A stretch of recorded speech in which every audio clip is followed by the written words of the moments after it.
Saya sekolah 1,5 bulan sebagai sailor di training centernya tersebut di Cikarang.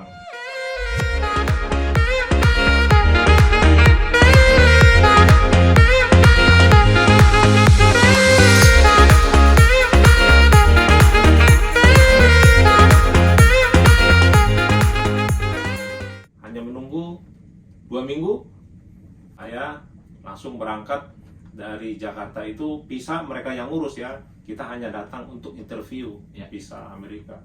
Jadi dari situ saya langsung berangkat. Kontrak pertama itu tahun 2010 di perusahaan ini. Itu pertama jadi sailor OS ataupun ordinary sailor ya, maintenance outside dan inside ship. 3 bulan kemudian saya dipromot jadi sailor AB. AB itu ya able body ya, jadi udah agak naik 1 tingkat. Nah kemudian mungkin dilihat prosesnya kerjanya lumayan begitu, terus ada lowongan jadi jurumudi.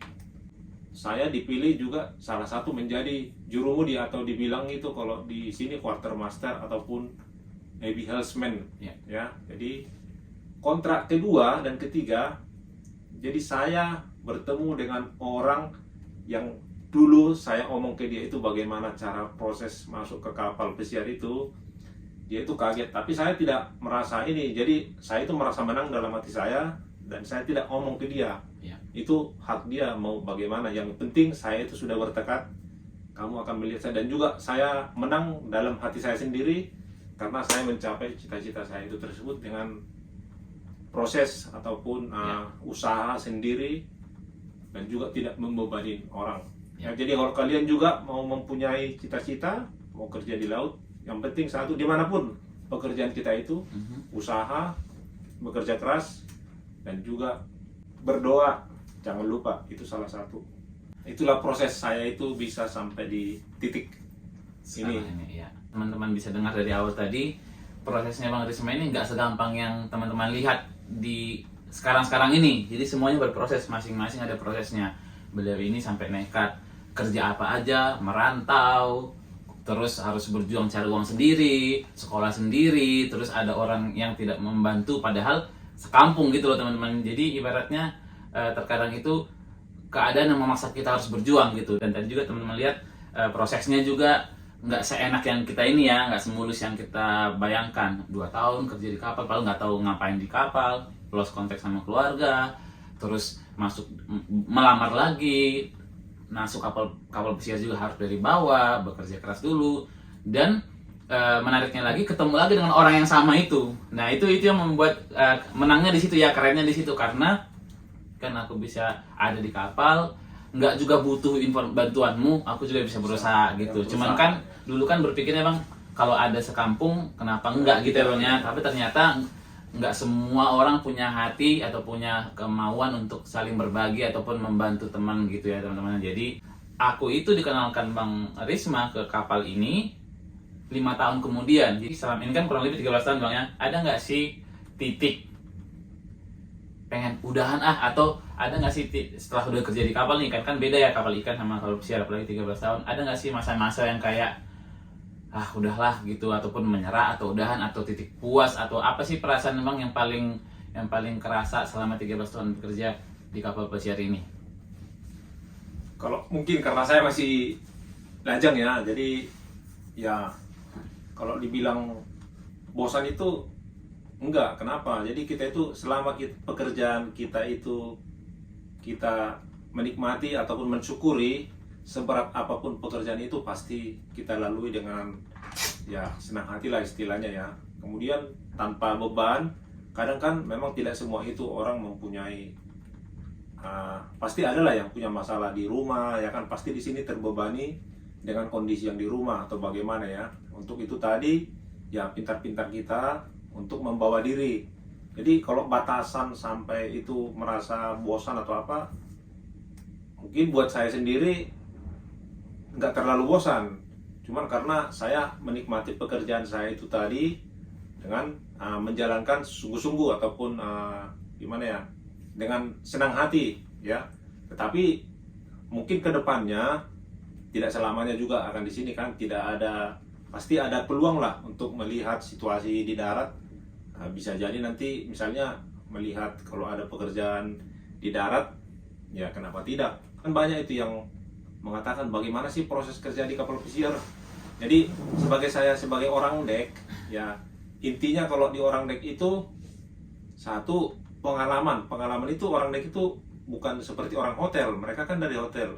Jadi kalau orang dek itu pengalamannya harus dari kapal laut, kapal apa saja, yang penting tercantum di buku pelaut itu pengalamannya minimal 1 tahun, ya.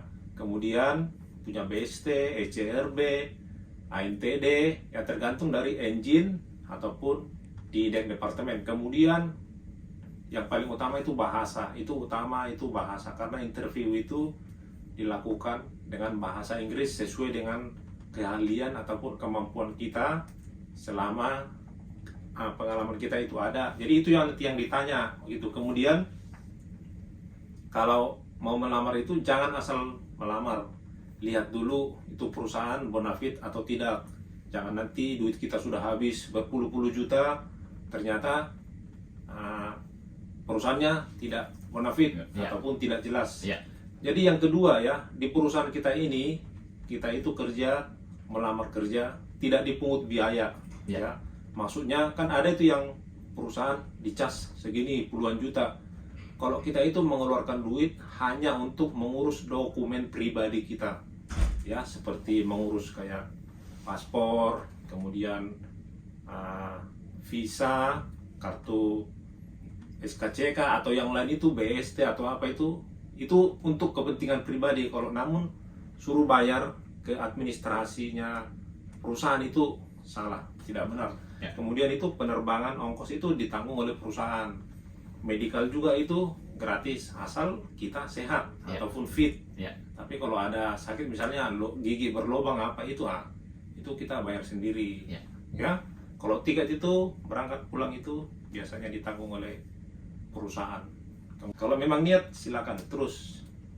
Ya, jadi kayak Bang Risman bilang, kalau memang udah niat dikerjakan sepenuh hati daripada setengah-setengah, mending jangan, karena habis waktu, habis biaya, toh nggak jalan. Karena kayak tadi bilang itu kan banyak keperluan-keperluan dan kita banyak yang dikorbankan untuk ke kapal ini. Pertanyaan terakhir nih sebelum kita tutup sesi ini. Jadi apa sih Bang tips ataupun pesan-pesan buat orang-orang yang nonton sekarang sebelum mereka memulai ataupun yang sudah sedang di kapal biar bisa survive ataupun menikmati kontraknya di kapal?